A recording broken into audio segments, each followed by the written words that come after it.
का जो रंग है ना बिल्कुल अलग है।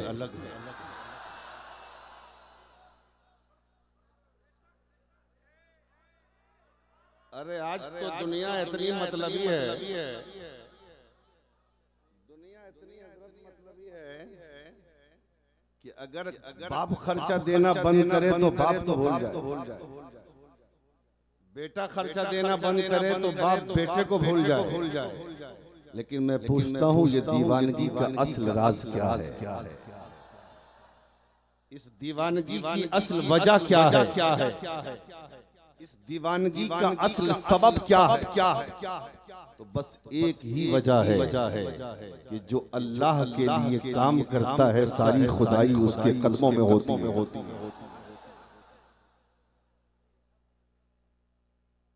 और अल्हम्दुलिल्लाह इस स्टेज से कोई ऐसी मुबालगा आराई वाली बात नहीं होगी जो मुबालगा करते करते झूठ हो जाए। जो भी बात की जाएगी वो सच। कलीमियों तुम अपनी किस्मत पे नाज करो। मैं किसी पीर की मुखालफत नहीं करता और हर मुरीद को यह हक है कि अपने पीर को माने और मानना चाहिए। और अगर कलीमी मानता है तो टेंशन क्या?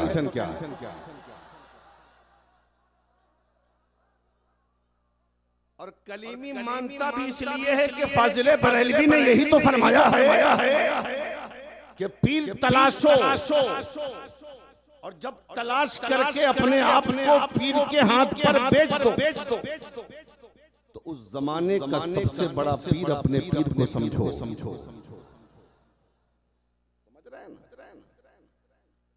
और दूसरी चीज ये है कि कोई ऐसा भी पीर है जो सिर्फ पीर है, लेकिन ये हमारा पीर ऐसा है जो नायबे रसूल भी है, जो आलिमे दीन भी और जो आले रसूल।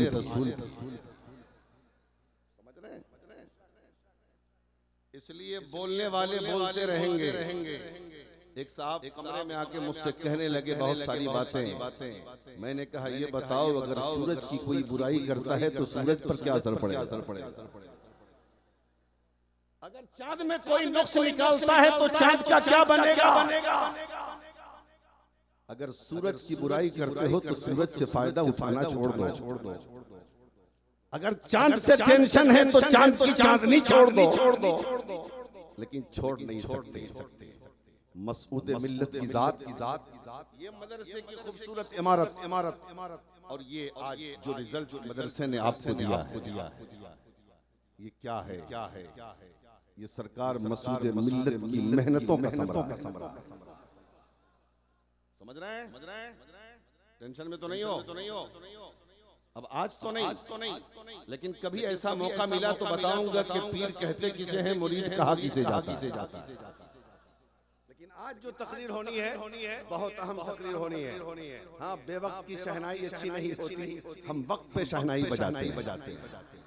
हाँ, तैयार हैं आप? तकरीर सुनेंगे? जरा मोहब्बत से बोले या रसूलुल्लाह। तो एक बार दुरूद पाक अल्लाह सल्लल्लाहु अलैहि वसल्लम नहनु इबादु मुहम्मदिन सल्लल्लाहु अलैहि वसल्लम सल्लल्लाहु तआला अलैहि वसल्लम।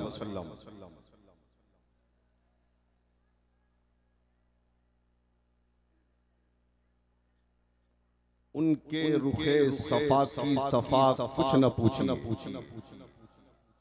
पहले स्टेज की तवज्जो ज्यादा चाहूंगा मैं मुफ्ती इकरामुल हक साहब और उनके अलावा और भी असातिज़ाए ज़वील एहतराम बैठे उलमाए ज़वील एहतराम बैठे हैं, ये दुआओं से नवाज रहे हैं। उनके रुखे सफा की सफा कुछ न पूछी। आईने खुदा बखुदा कुछ न पूछी।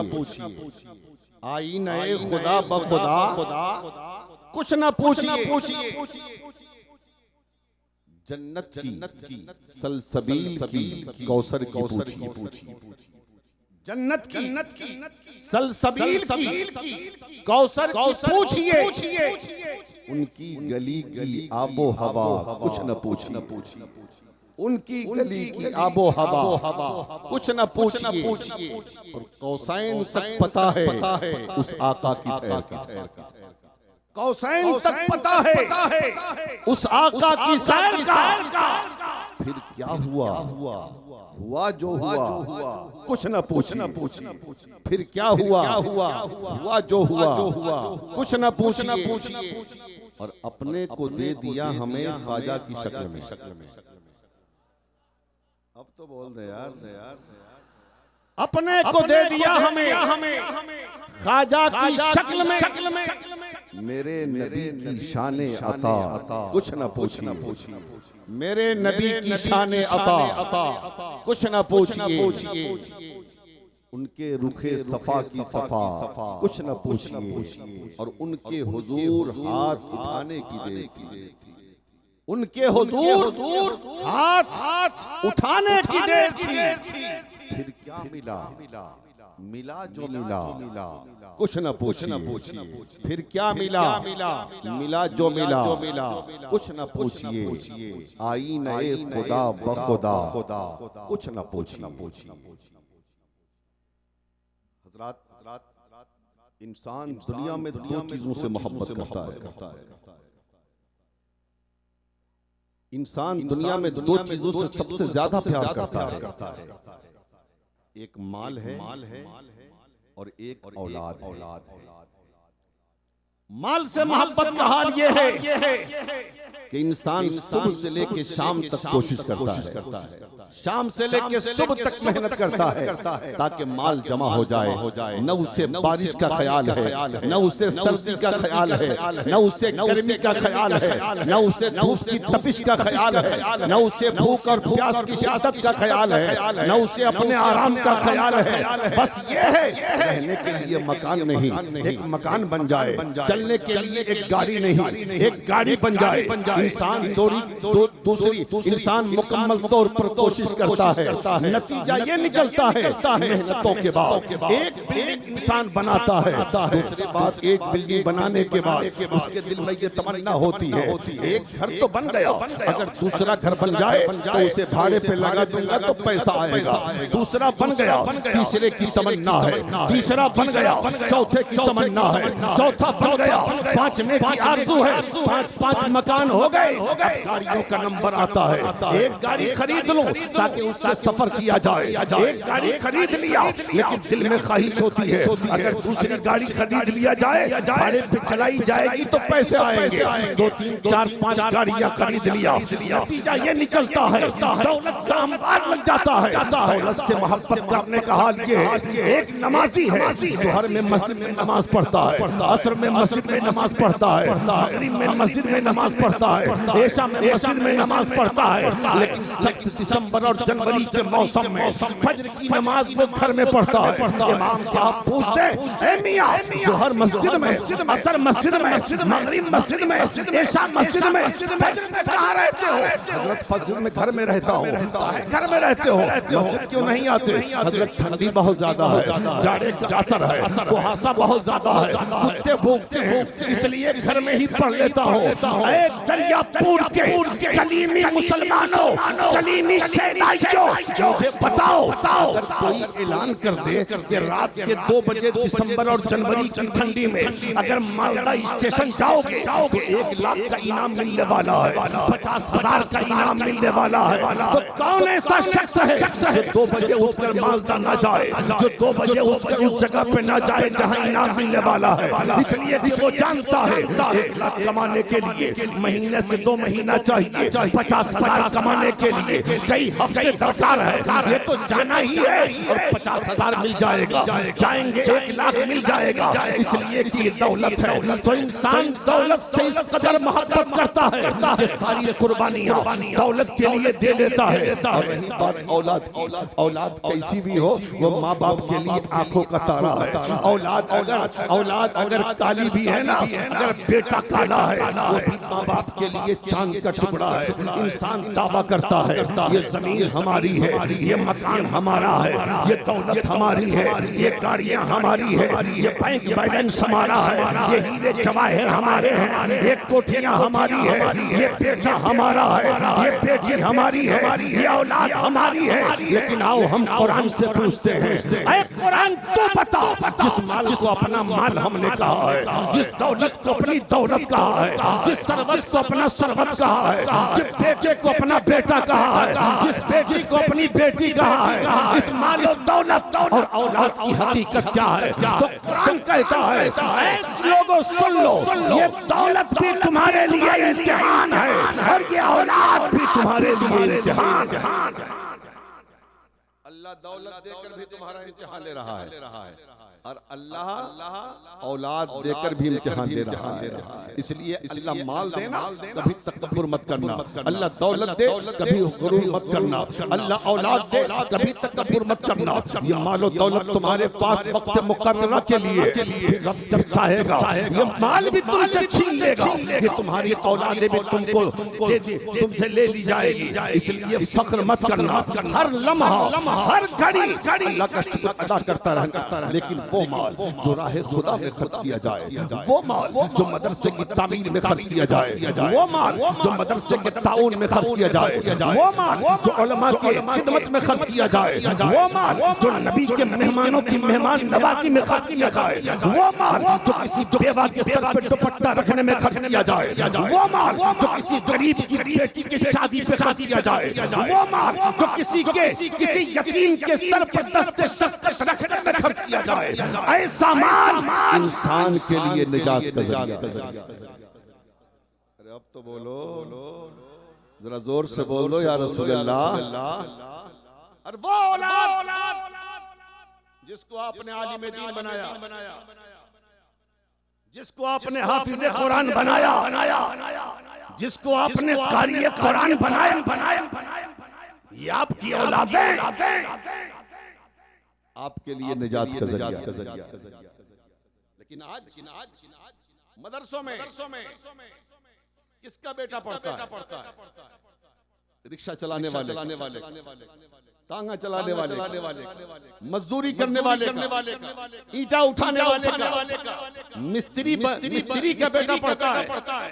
इसलिए कि अमीरों को मतलब क्या है, करोड़पति को मतलब क्या है, लखपति को मतलब क्या है? अमीर तो कहता है हमारा बेटा डॉक्टर बनेगा, अमीर तो कहता है हमारा बेटा इंजीनियर बनेगा, अमीर तो कहता है हमारा बेटा प्रोफेसर बनेगा, अमीर तो सोचता है हमारा बेटा पायलट बनेगा। मैं कहता हूँ ऐसा नहीं है कि डॉक्टर बनाना गलत है या इंजीनियर बनाना गलत है या प्रोफेसर बनाना गलत है। दरियापुर के मुसलमानों पैसा दे, अपने बेटे को डॉक्टर बनाओ, इसलिए कि हमारे समाज को डॉक्टर की जरूरत है। अल्लाह दौलत दे, अपने बेटे को इंजीनियर बनाओ, इसलिए कि हमारे समाज को इंजीनियर की जरूरत है। अल्लाह पैसा दे, अपने बेटे को प्रोफेसर बनाओ, इसलिए कि हमारी जमात को प्रोफेसर की जरूरत है। अल्लाह पैसा दे तो पायलट बनाओ अपने बच्चे को, लेकिन इंजीनियरिंग और डॉक्टरी और प्रोफेसरी से पहले अपने बच्चे को दीन सिखाओ, अपने बच्चे को कुरान सिखाओ, अपने बच्चे को नबी की तालीम दो, ताकि तुम मर जाओ तो तेरा बेटा कब्र पे खड़े होकर तेरे लिए कुरान पढ़े तो अल्लाह तेरे गुनाहों को माफ।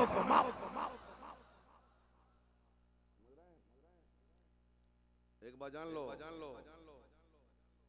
कि जो है ना ये जो बच्चे हैं ना जन्नती चेहरे, ये इस पे देख लो। समाज में मौलवियों का तबका समाज में सबसे कमजोर तबका माना जाता। क्यों भाई? इनके पास पैसे नहीं, इनके पास दौलत नहीं, इनके पास सरबत नहीं। लेकिन सुन, ये माल से तो गरीब हो सकते हैं, दिल से गरीब है। जाहिरी तौर पर तो दौलत इनके पास नहीं, लेकिन जो दौलत इनके पास है वो किसी के पास समझ रहे हैं? इसलिए कभी किसी आलिम को हकीर मत समझना।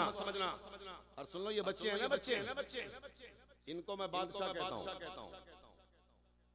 ये तलबा जो है ना मदरसे में पढ़ने वाले आपकी ज़कात की रकम पर, आपके फितरे की रकम पर, आपके सदकात को खाकर, आपके अतियात को खाकर, ये जो हाफिज़ कुरान बनते हैं, ये जो आलिम दीन बनते हैं, ये कारी कुरान बनते हैं, इन्हें मैं अपनी ज़बान में राजा कहता हूँ, मैं अपनी ज़बान में महाराजा कहता हूँ, मैं अपनी ज़बान में बादशाह कहता हूँ, मैं इन्हें शहंशाह कहता हूँ, मैं इन्हें बहुत बड़ा कहता हूँ। आप कहोगे मौलाना पागल हो गए हो, हम चंदा न दे तो ये भूखे मर जाए, हम ज़कात निकाल कर मदरसे को न दे तो मदरसा न चल सके, हम अगर फितरे की रकम मदरसे को न दे तो मदरसा न चल सके। ये हमारी ज़कात और फितरे की रकम पे पलने वाले बच्चे ये राजा कैसे हो गए, ये महाराजा कैसे हो गए, ये शहंशाह कैसे हो गए, ये बादशाह कैसे हो गए। हुजूर सरकार मसूदे मिल्लत बैठे हैं, जरा इनकी बारगाह में ज़ानुए अज़ा करो और तय करके हज करो हजरत। ये मौलाना ने जिसको आपने बुलाया, ये मदरसे के बच्चे को बादशाह कहता है,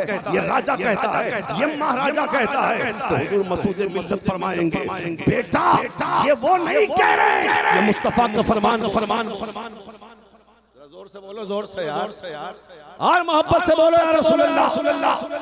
देख लो साबित कर रहा हूँ, बैठे आप अपनी बस्ती के 10-20 अमीरों को इकट्ठा करो, जिसमें करोड़पति हो, लखपति हो, अरबपति हो, बड़ी बड़ी बिल्डिंगों में रहने वाले, कीमती गाड़ियों में रहने वाले, बड़े बड़े पैसे वाले, समाज में जिनकी पूछ है, इकट्ठा करो और इकट्ठा करने के बाद उसको अपने मोहल्ले के कब्रिस्तान के पास से गुजार दो और गुजारने के बाद हिंदुस्तान के बड़े बड़े ताल्लुक सवाल लिखो, मुफ्ती साहब क़िबला अस्सलाम वालेकुम, मैंने अपने मोहल्ले के 10 अमीरों को अपने कब्रिस्तान के पास से गुजार दिया है। अब ये बताएं क्या अमीरों के गुजरने से कब्र वालों का कोई फायदा हुआ? बोलो जवाब क्या है? बोलो जवाब क्या आएगा? सारे दानिस्ता ये जवाब देंगे कोई फायदा ना हुआ। लेकिन आप पलट के एक सवाल और करो, हजरत हमारे मिशन के मदरसे में पढ़ने वाला एक 8 साल का बच्चा, एक 10 साल का बच्चा हमारे मदरसे के, हमारे बस्ती के कब्रिस्तान के पास से गुजर गया है। सरकार ये बताएं कोई फायदा हुआ इनको? कोई फायदा हुआ कब्र वालों को? हर दानिस्ता जवाब देगा हाँ। क्या फायदा हुआ? तो फायदा ये हुआ कि इस छोटे से बच्चे के कदमों की बरकत का हाल ये है कि जब ये चला है अल्लाह ने 40 रोज के लिए मुर्दों से आदा और ये मैं नहीं कहता, ये मुस्तफा फरमान। आलिम या तालिब इल्म किसी मोहल्ले के कब्रिस्तान के पास से गुजर जाए, अल्लाह ताला 40 दिन के लिए कब्र वालों से लेता है। अब बताओ ये बच्चे जिनके कदमों का हाल ये है कि जो गुजर जाए 8 साल 10 साल का बच्चा अल्लाह ताला कब्रों वालों से अज़ाब उठा ले 40 दिन के लिए। अगर ये दुआ कर दे तब बताओ तुम्हारा बिगड़ा मुकद्दर कैसे नहीं संभलेगा। इसलिए मैं पूरे हिंदुस्तान में अपनी कौम को एक पैगाम देता हूँ, कौम के लोगों अगर परेशान हाल हो, अगर मुसीबत ज़दा हो, अगर बेरोजगार हो, अरे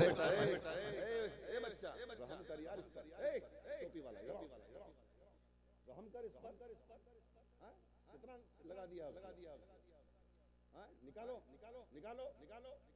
मोहब्बत में खून करने आ जाते हो।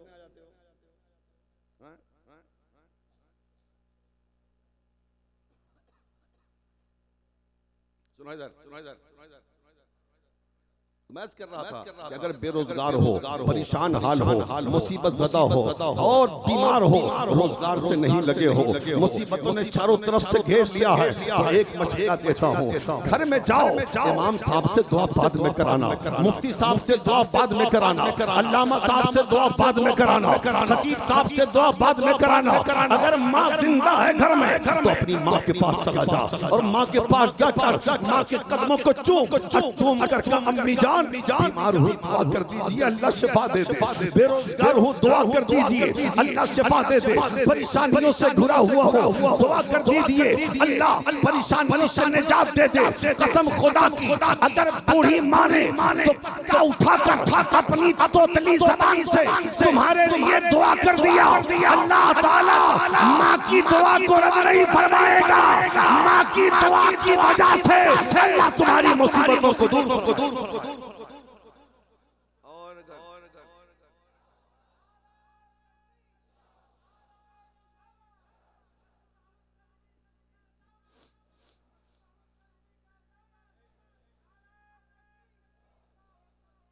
और अगर माँ बाप में से कोई दोनों दुनिया से चले गए, जन्नत सुधार गए, तो इधर उधर मत जाओ, मिशन में आओ, मिशन में आओ, मुफ्ती कारुल हक साहब की बारगाह में आओ, चंद पैसे नजराने के लेके आओ और कहो हजरत ये पैसे हैं नजराने के, नबी के मेहमानों में तक़सीम कर दीजिए, और हम परेशान हैं, हम मुसीबत ज़दा हैं, हम बेरोजगार हैं, हमारे लिए अल्लाह से दुआ करवा दीजिए, अल्लाह की बारगाह में दुआ करवा दीजिए। इन बच्चों की दुआएं रद्द नहीं होती, यकीनन अगर इन बच्चों ने दिल से दुआ कर दिया, अल्लाह ताला इनकी दुआओं को कबूल फरमा कर आपको मुसीबतों से आजाद। समझ रहे हैं?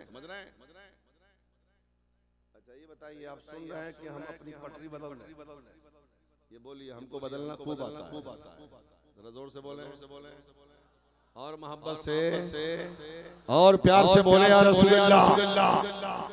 और सुनो ये सब क्यों मैं कह रहा हूँ, वजह समझ में आई। एक आलिम साहब तकरीर करके रात में निकले जलसागाह से, तो सोचा कि घर जाऊं, रात के 2 बज रहे थे, रात के 2 बजे सोचा ठंडी का मौसम है, कहाँ जाऊं, बगल में मिशन वाला मदरसा है, वही ठहर जाता हूँ।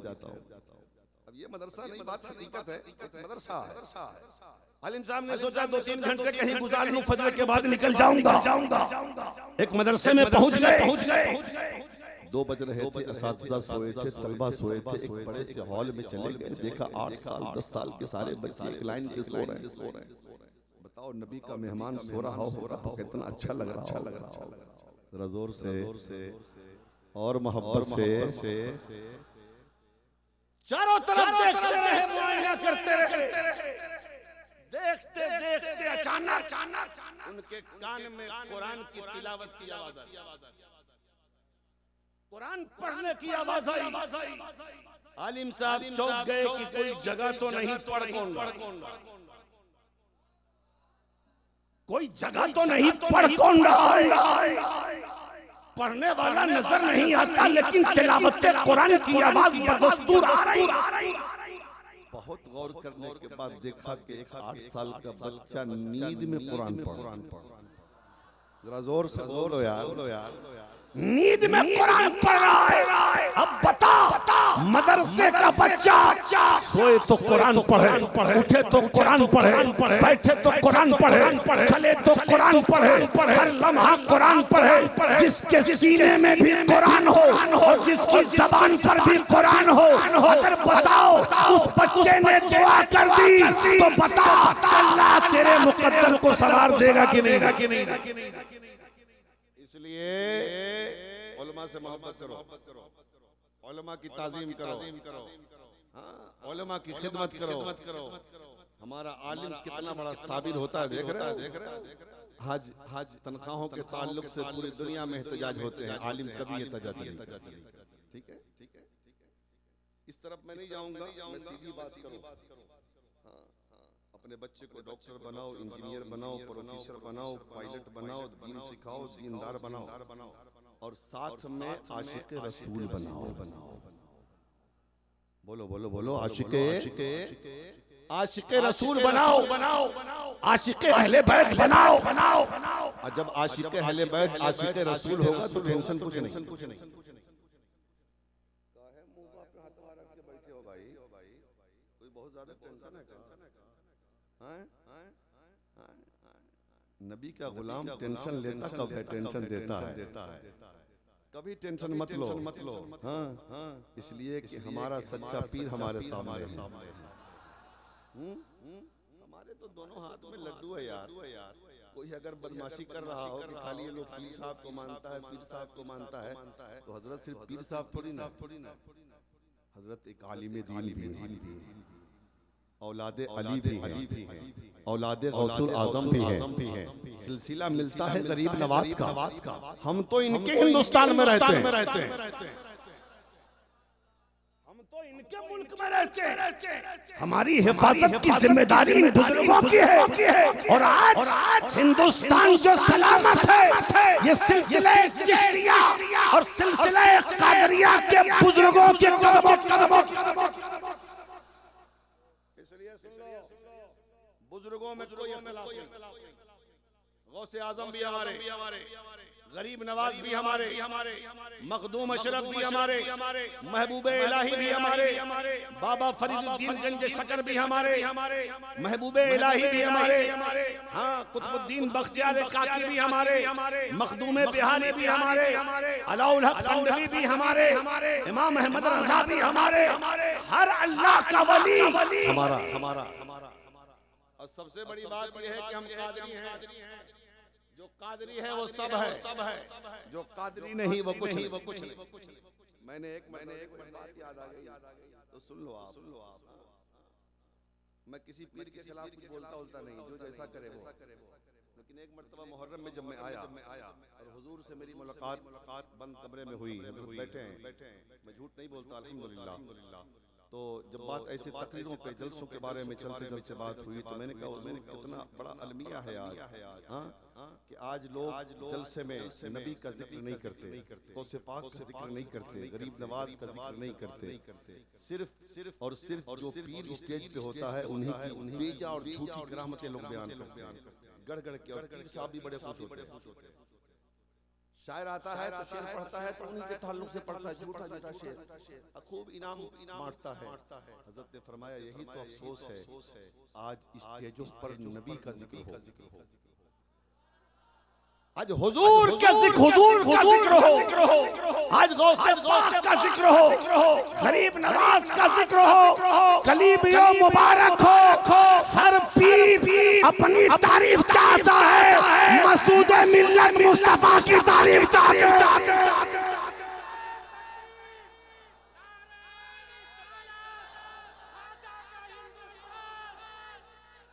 ये सिलसिले कलीमिया असल में सिलसिला चिश्तिया है,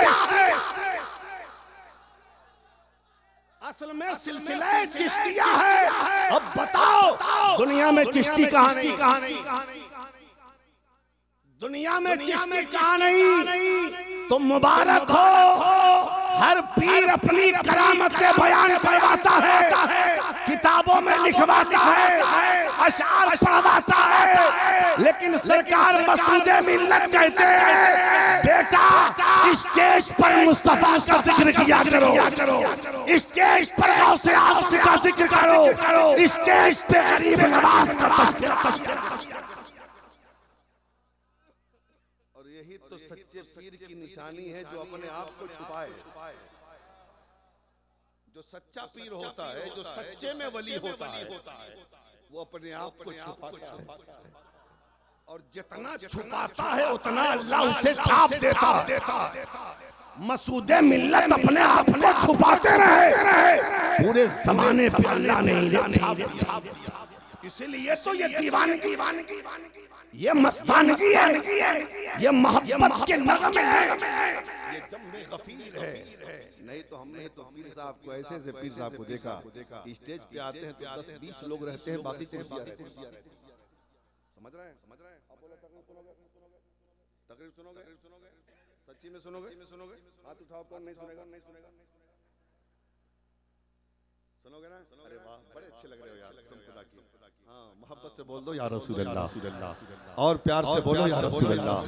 हाँ, तो मैं अर्ज ये कर रहा था, अपने बच्चों को दीनदार बनाओ और दीनदारी के साथ अपने बच्चे को आशिक़े रसूल बनाओ। ये आखिरी बात है, मैं खत्म कर रहा हूं। दीनदारी के साथ अपने बच्चे को आशिक़े रसूल बनाओ।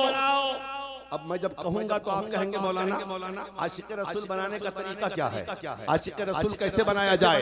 मैं कहूंगा बहुत आसान है आशिक़े रसूल बनाना।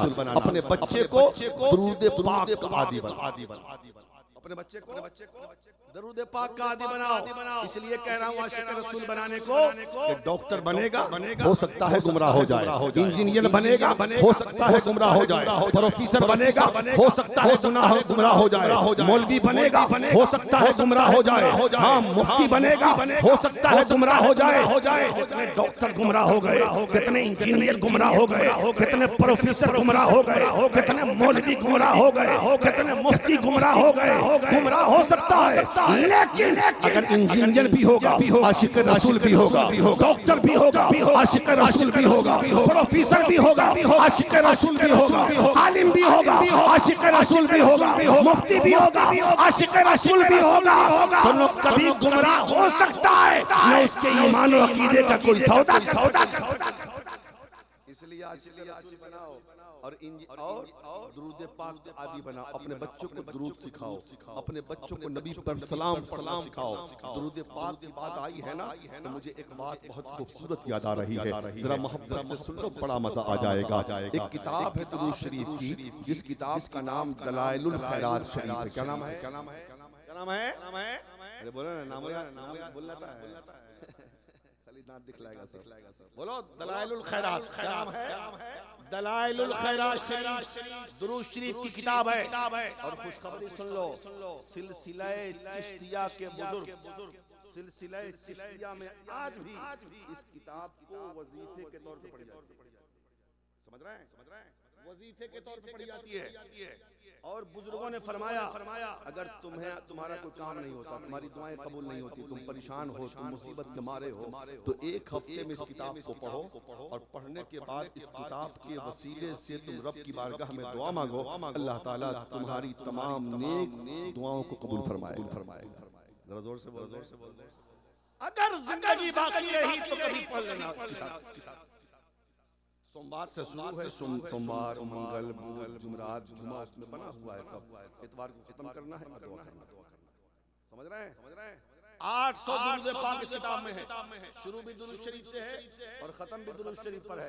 इस किताब को लिखने वाले मिस्र के बहुत बड़े आलिम हजरत शेख मोहम्मद बिन सुलेमान अल जजूली हैं। आओ मैं बताता हूँ, हजरत शेख मोहम्मद बिन सुलेमान अल जजूली से किसी ने सवाल किया, हजरत ऐसी किताब लिख डाली जो शुरू भी दुरूद शरीफ से है और खत्म भी दुरूद शरीफ पर है, आखिर इस किताब को लिखने की कोई खास वजह है क्या, कोई खास सबब है क्या? हजरत शेख मोहम्मद बिन सुलेमान अल जजूली कहते हैं, हाँ खास वजह है, खास सबब है, आप बता दीजिए कौन सी वजह है और कौन सा सबब है। हजरत शेख मोहम्मद बिन सुलेमान अल जजूली फरमाते हैं, एक दिन मिस्र में मैं सफर कर रहा था, सफर करते करते जोहर की नमाज का वक्त आया या असर की नमाज का वक्त आया। जब नमाज का वक्त आया तो नमाज पढ़ने का ख्याल आया, नमाज पढ़ने का ख्याल आया तो वजू का ख्याल आया। मैंने सोचा कि पानी मिल जाए तो वजू कर लो और वजू करके नमाज पढ़ लो। अल्लाह वजू के लिए पानी तलाशते परेशान हो गया, कहीं पानी ना मिला। उससे देखा कि एक जगह कुआं है, उस कुआं के पास पहुंचा, देखा कुआं में पानी तो है लेकिन कुएं का पानी बहुत नीचा है और उसी कुएं से सटा हुआ एक गरीब मुसलमान का घर है और उस गरीब मुसलमान के घर पे एक 7 साल की बच्ची खेल रही है। मैंने सोचा कि अगर रस्सी मिल जाए और डोल मिल जाए तो कुएं से पानी निकाल लो और पानी निकाल कर वजू कर लो, वजू करके नमाज पढ़ लो। लेकिन न वहाँ पे रस्सी है न डोल है। परेशान हो गया कि पानी निकालूं कैसे, इसी फिक्र में था, इसी सोच में था कि देखा कि 7 साल की बच्ची जो छत पे खेल रही थी उसने मुझे मुतफक्किर पाया। तो मुतफक्किर देखकर उस बच्ची ने मुझसे पूछा, चाचा कौन है आप, किस लिए खड़े हैं आप, क्या वजह है, क्या सोच रहे हैं? हजरत शेख मोहम्मद बिन सुलेमान को चेहरे से तो नहीं पहचानती थी लेकिन नाम से वो जरूर जानती थी। हजरत शेख मोहम्मद बिन सुलेमान ने कहा, मेरी बेटी वजू के लिए पानी चाहिए और पानी कुएं में तो है लेकिन कुएं का पानी बहुत नीचा है और पानी निकालने के लिए रस्सी और डोल चाहिए। यहाँ पे न रस्सी है न डोल है, पानी निकले कैसे? हजरत शेख से वो बच्ची 7 साल की कहती है, ऐ मेरे चाचा ये तो बताएं आप हैं कौन? हजरत शेख मोहम्मद बिन सुलेमान कहते हैं, जानना चाहती हो मैं कौन हूँ? हजरत शेख से वो कहती है, हाँ। हजरत शेख ने कहा, मेरा नाम शेख मोहम्मद बिन सुलेमान अल जजूली है। इतना कहा हजरत शेख की ज़बान से ये जुमला निकला है, वो बच्ची चौंक के कहती है, वही मोहम्मद बिन सुलेमान अल जजूली जिनके इल्म फज़ल का चर्चा मिस्र की शाहराहों पर है, जिनकी विलायत की दास्तान मिस्र के घरों में पढ़ी जाती है, जिनकी करामतों के चर्चे हर मिस्री ज़बान पर है। हाँ हाँ मैं वही मोहम्मद मुसलमान अल-जज़ूली हूँ।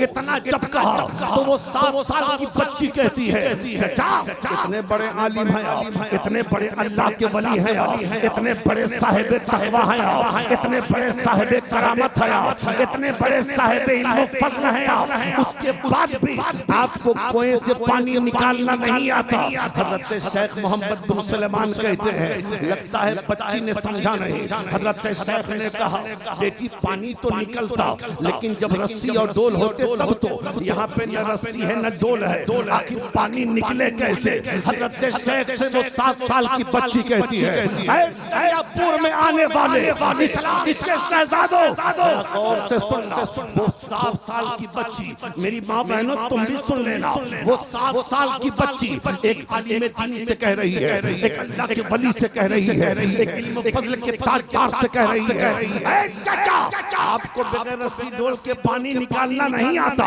मैं बताती हूँ बगैर रस्सी डोल के पानी निकलता। अरे जोर से बोल दीजिए और मोहब्बत से बगैर रस्सी डोल के पानी निकलता कैसे है? हजरत शेख मोहम्मद बिन सलमान कहते हैं वो बच्ची नीचे को नहीं आई बल्कि छल के ऊपर से अपना चेहरा उसने कुएं की तरफ डाला और डालने के बाद उसने कुएं में एक बार थूक दिया, अपना लुआब डाल दिया। हजरत शेख कहते हैं जैसे उसका थूक कुएं के अंदर जाता है, कुएं का पानी उछल कर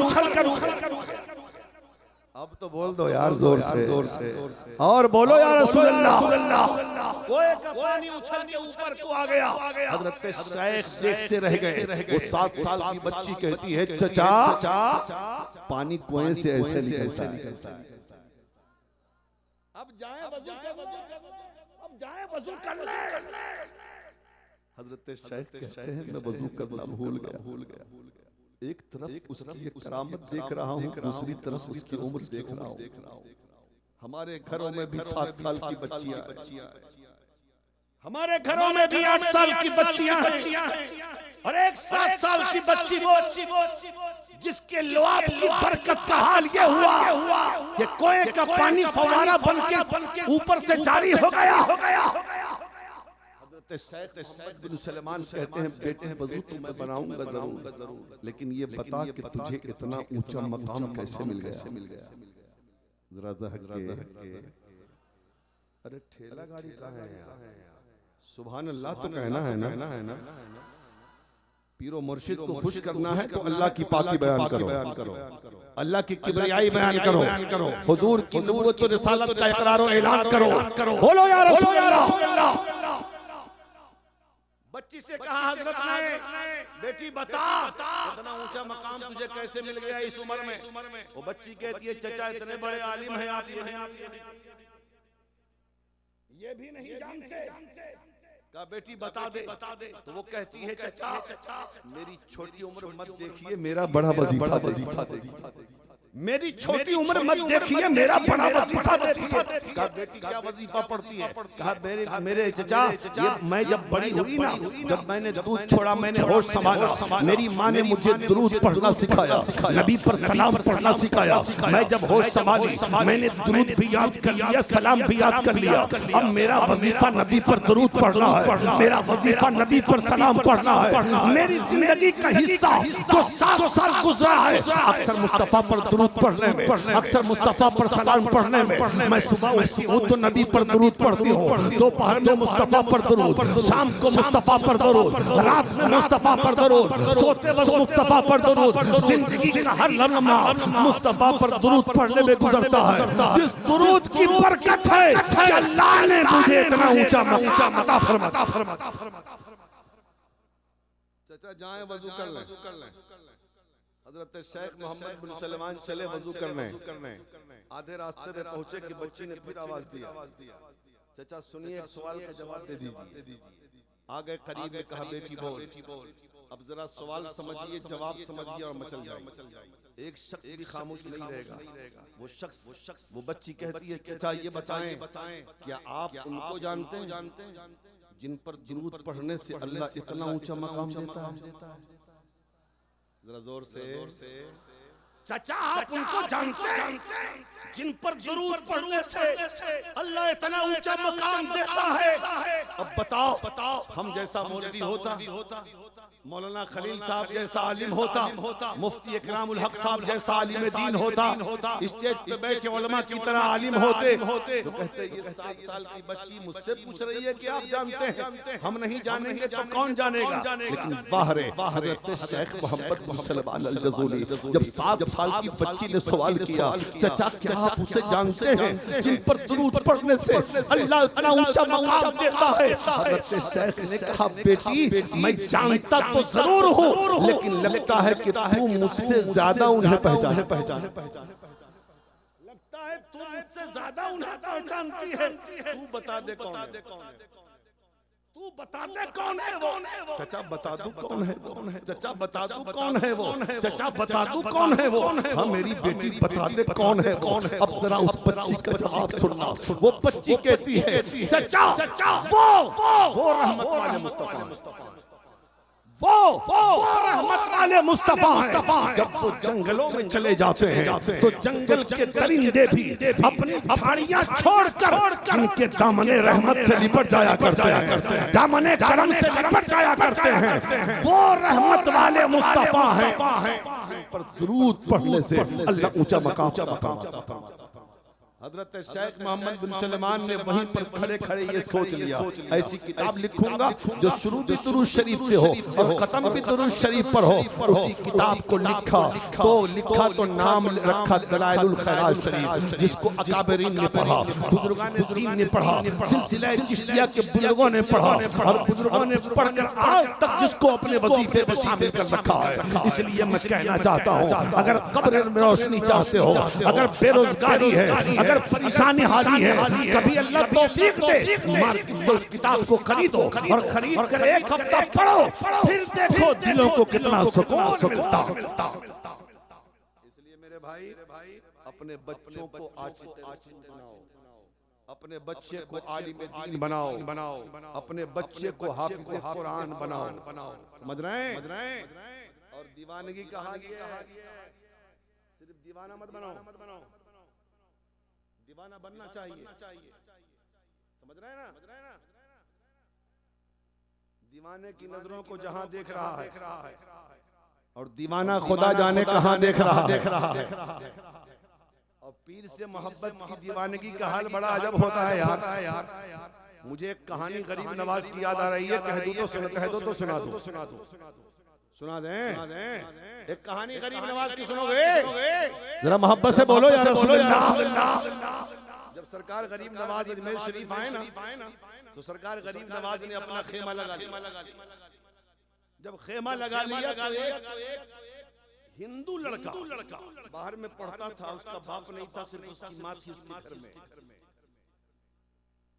वो पढ़ के आया कहीं से और रोजाना खानकाहे गरीब नवाज के सामने से गुजरता। असर मगरिब के दरमियान, बस सुनो 5 मिनट की बात सुन लो, असर मगरिब के दरमियान गुजरता तो देखता कि गरीब नवाज बहुत जोर से रो रहे हैं, बहुत जोर से रो रहे हैं। एक दिन वो देखता रहा, दूसरे दिन देखा, तीसरे दिन जब देखा तो जाके माँ से कहा अम्मी जान ये मुसलमानों के बाबा को हो क्या गया? जब मैं गुजरता हूँ खानकाह के सामने से, खेमे के सामने से तो देखता हूँ ये रोता क्यों है? तो माँ ने कहा जाके पूछ ले बाबा रोता क्यों है। चौथे दिन जब गया देखा गरीब नवाज रो रहे हैं असर मगरिब के दरमियान। वो नौजवान लड़का खेमे में पहुंच जाके कहता है बाबा रोते क्यों, वजह क्या है? तो गरीब नवाज कहते हैं मुझे अपने पीर की याद आ रही। अब तो बोल दे मेरे लाल। गरीब नवाज कहते हैं मुझे पीर की याद आ रही। वो नौजवान कहता है क्या कोई पीर की याद में भी रोता है क्या? तो गरीब नवाज कहते हैं तुझे रोना है, बोल तुझे रोना है? तू रोना चाहता का? जी रोना चाहता हूँ मैं भी। और जानना चाहता हूँ कि कोई पीर की याद में भी रोता है क्या? कहा रोने के लिए तो 2 शर्त। एक शर्त यह है कि मुसलमान बनना पड़ेगा, दूसरी शर्त यह है कि मेरा मुरीद बनना पड़ेगा। जरा जोर से का ठीक है, अम्मी से पूछ के आता हूँ, चला गया घर। अम्मी जान बात ऐसी है, अगर इजाजत दे तो कट जा। माँ ने कहा तो जिद्दी है, जो चाहता है वही करता है, जा मुसलमान भी हो जा, मुरीद भी हो। वो चला, मुसलमान भी हो गया, गरीब नवाज का मुरीद भी हो गया। और जब मुरीद हो गया तो कदमों में अपना सर रख दिया, हुजूर आपको छोड़ के कहीं नहीं जाऊंगा। 1 महीना गुजर गया, 2 महीना गुजर गया, 3 महीना गुजर गया, 4 महीना गुजर गया, 5 महीना गुजर गया, 6 महीना गुजर गया। और 6 महीने में जलवत में गरीब नवाज के साथ, खलवत में गरीब नवाज के साथ, खाना पीना गरीब नवाज के साथ, इबादत और रियाजत गरीब नवाज के साथ, हर काम गरीब नवाज की बारगाह में, हर तरीके से जब 6 महीना गुजर गया तो पीर ने नौजवान से कहा, 3 दिन की तेरी छुट्टी। क्या हुआ? काहे बीच में टेंशन देते हो? पीर ने क्या कहा, बोलो। गरीब नवाज ने कहा, 6 महीना बहुत तुमने खिदमत किया है, 3 दिन जा घर रह गया। इसने सोचा कि 3 दिन की तो बात है, चला जाता हूँ, फिर 3 दिन के बाद चला। ये चला गया घर, चला गया घर। अब गया था बड़ी खुशी से कि मामला 3 दिन का है, फिर तो आ जाऊंगा। पहुंच गया शाम को घर, और जूजू रात आ रही है, इसकी बेचैनी बढ़ रही है। ऊपर छत पे चला गया। माँ रोटी लेके आई से कहा कि रोटी नहीं खाऊंगा। क्यों? कहा पीर की याद आ रही। रोटी नहीं खाऊंगा, क्यों? पीर की याद आ रही है। जूजू रात गुजर रही है ना, इसकी सिसकियां बढ़ रही है। जब आधी रात गुजरी तो बहुत तेज रोने लगा, नींद को सो दूर। माँ ने कहा, बेटा रोता क्यों? कहा पीर की याद आ रही है। सोता क्यों नहीं? कहा पीर की याद आ रही है। खाता क्यों नहीं? कहा पीर की याद आ रही है। पीता क्यों नहीं? कहा पीर की याद आ रही है। इसी तरीके से रात गुजर गई।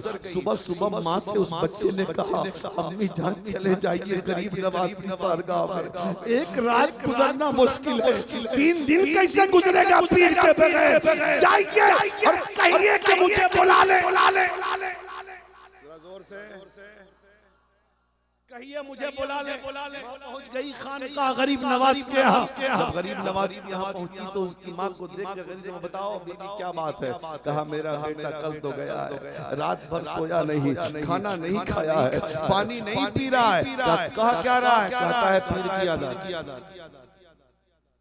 पीर की जुदाई में रो रहा, पीर की याद में रो रहा है, बुला लीजिए। गरीब नवाज फरमाते हैं, अभी तो एक ही दिन गुजरा है, थोड़ा और गुजरने दो। दूसरी रात बेचैनी पड़ी। सुबह हुई, माँ से कहा हम भी जान जाइए पीर के पास, नहीं तो मर जाऊंगा मैं। जुदाई बर्दाश्त नहीं है, अलग रहना कबूल नहीं है। माँ दौड़ती हुई गई गरीब नवाज के पास, आका अब तो बुला लीजिए, मर जाए। रो के उसका बुरा हाल है। गरीब नवाज को रहम आ गया। गरीब नवाज फरमाते हैं, बुला ले मेरे मुरीद को, बुला ले मेरे खादिम को, बुला मेरे गुलाम को। उस बच्चे को लेकर उसकी माँ गई। सामने गरीब नवाज खड़े हैं। वो जब अंदर कदम रखता है, गरीब नवाज उधर से आगे बढ़े, ये इधर से बढ़ा। 20 रास्ते पे जाने के बाद दोनों पीरों मुरीद आपस में गले मिलके इतना रोए कि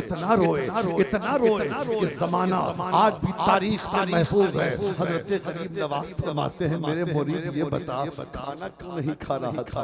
आका आपकी याद आ रही थी। पानी क्यों नहीं पी रहा था? आका आपकी याद आ रही थी। सो क्यों नहीं रहा था? कहा आपकी जुदाई ने सोने नहीं दिया। गरीब नवाज फरमाते हैं, मेरे मुरीद क्या तू ये सोच रहा है कि तू नहीं खाया मैं खाया? क्या तू नहीं खाया और मैं खा लिया? सुन, जब से तू गया है ना, तू वहां नहीं खाया है, मैंने यहाँ रोक। क्या तू सोच रहा है कि तू नहीं सोया, मैं सो गया हूँ? तुझे वहां घर पे नींद नहीं आई, मुझे खानकाह में नींद नहीं आई। ये रिश्ता देखो पीरो मुरीद का। इसलिए मुसलमानों, अच्छा जब पीर मिल जाए और जब दिख जाओ तो दिल से मोहब्बत करो। दिल से प्यार करो। अब तुम्हें सलूट है। मैंने इतना तो देखा है और मैं पीछे में भी इस बात का जिक्र करता हूं कि सरकार मसूद मिल्लत जो कह दे, जो इशारा करते, जो हुक्म दे, कलीमी दीवानों के लिए वही आखिरी फैसला। और जब इंसान किसी से मोहब्बत करता है दुनिया में, हुजूर फरमाते हैं मैदान महशर में भी उनका हश्र उन्हीं के साथ। तो कलीमियों तुम खुश नसीब हो कि तुम सरकार दुल्हा मियां से मोहब्बत करते हो। सरकार मसूद मिल्लत से मोहब्बत करते हो। सरकार मसूद मिल्लत से मोहब्बत करते हो।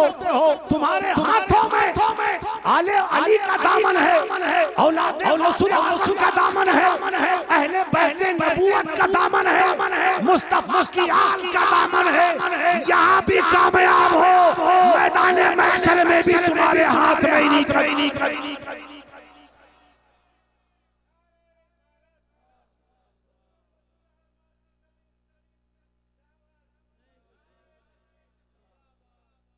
अब ये मिस्कीन वाला नारा लगा। लोग इनको ऐसे देख रहे हैं कि कभी देखा ही नहीं। क्या ख्याल? अरे नारा ही लगाना है तो उंगली कटा के शहीद में नाम क्यों लिखाते हो? जरा 20 नारा लगा। मुसलमानों, हम अल्लाह से दुआ करते हैं कि अल्लाह ताला सरकार मसूद मिल्लत की उम्र में बेपनाह बरकत अता फरमाए। हमारी कौम को ऐसे पीर की जरूरत है। हमारे मुल्क को, हमारे समाज को, हमारे लोगों को ऐसे पीर की जरूरत है जो अपने लिए दौलत नहीं जमा करे, दीन का काम करे। ये दीन का ही तो काम है ना। हज़रत ने फरमाया था मुहर्रम में कि मौलाना दुआ कीजिए कि मदरसे जितने बन गए अल्लाह करे कि ये चलता रहे। अब नजर कॉलेज की तरफ है, नजर यूनिवर्सिटियों की तरफ है, नजर उन तरफ है। आज हमारी कौम को कॉलेज की जरूरत है, हमारी कौम को यूनिवर्सिटी है, ताकि हमारे घर के बच्चे, हमारी बच्चियां अपने कॉलेज में पढ़े, अपनी यूनिवर्सिटी में पढ़े। आज हमारी बेटियों के सर से दुपट्टे जो खींचे जा रहे हैं, आज बेहिजाब किया जा रहा है, इज्जतों की तलवार किया जा रहा है। उसकी वजह यह है कि ये समझते हैं कि ये मजबूर है, इनके पास न कॉलेज है, इनके पास क्या स्कूल है, इनके पास क्या यूनिवर्सिटी है। इसलिए हमारे कॉलेज में पढ़ना इनकी बेटियों की जिम्मेदारी है। सिलेबस हमारा होगा, हमारा होगा, टीचर हमारा होगा, तरीका हमारा होगा, सब कुछ हमारा होगा। हमारे एतबार से चलना पड़ेगा। लेकिन अगर हमारा कॉलेज होगा, सुनो जी हमारी होगी, कॉलेज हमारा होगा, तरीका हमारा होगा, सिलेबस हमारा होगा, बच्चियां पढ़ेंगी भी करीब से फातिमा। इसलिए मेरे भाई हम दुआ करते हैं कि अल्लाह ताला हर मुसलमान खासकर उन मुसलमानों को जो दीन के लिए काम करते हैं। इसलिए मेरे भाई दीनदार बनिए, आशिक रसूल बनिए और सिर्फ जलसा में हंगामा मत कीजिए। मस्जिद भी पढ़ना बहुत जरूरी है। नमाज कौन पढ़ेगा? नमाज भी हमें पढ़ना है। बोलो नमाज पढ़ोगे नहीं? पढ़ना है नमाज ना। नमाज के लिए टाइम नहीं। रमजान आवे तो शुक्र बढ़ जाता है। ज़कात देने के लिए पैसा नहीं, कर्जदार बन जाते हो। वादा करो हम पीर से भी मोहब्बत करेंगे, हम नमाज भी पढ़ेंगे। हम पीर से मोहब्बत करेंगे, हम रमजान आएगा तो रोजा भी रखेंगे। हम पीर से मोहब्बत करेंगे, अल्लाह ने माल दिया है तो ज़कात भी देंगे। हम पीर से मोहब्बत करेंगे और अल्लाह ने दौलत दिया है तो हज भी करेंगे। नेक बनो, अच्छे बनो, अपनी माँ बहनों को नमाजी बनाओ, पर्दे में रखो, कनीज़े फातिमा बनाओ। हाँ, कुरान से मोहब्बत करो, हदीस से मोहब्बत करो, उलमा से मोहब्बत करो, अहले बैत से मोहब्बत करो, मदारिस इस्लामिया के तलबा से मोहब्बत करो, मदरसे का ताउन करो, इसलिए कि मदारिस इस्लामिया इस्लाम नशअत सानिया का दूसरा नाम है। ये मदरसा है तो सारी चीजें सलामत है। ये मदरसा है तो ये गुंबदों मीनार सलामत है। ये मिंबरों मेहराब सलामत है। अगर ये मदरसा ना होता कुछ नहीं होता। इसलिए मदरसे को मजबूत करो। मदरसे से जो बच्चे फारिग हो रहे हैं उन्हें अपना मुक्तदा मानो, उनसे मोहब्बत करो। अल्लाह ताला हम सबको अमल खैर की तौफीक अता फरमाए और सच्चा पक्का नमाजी बनाए, अपने पीर से सच्ची मोहब्बत की तौफीक अता फरमाए। हमारे दामन से आले नबी का हमारे हाथों से आले नबी का दामन कभी छूटने ना पाए। अल्लाह से दुआ है अल्लाह ताला हम सबको नेक बनाए, एक बनाए। मेरे बोलने में कोई भी अमलन सहमलन खताएं लफ्ज़ें भूल चूक हो गई हो, मैं दिल से तौबा करता हूँ। आप भी पढ़ लीजिए अस्तगफिरुल्लाह रब्बी मिन कुल्लि ज़ंबि तौबा इलैहि हक़ ला इलाहा इल्लल्लाह मुहम्मदुर रसूलुल्लाह सल्लल्लाहु तआला अलैहि वसल्लम। खूब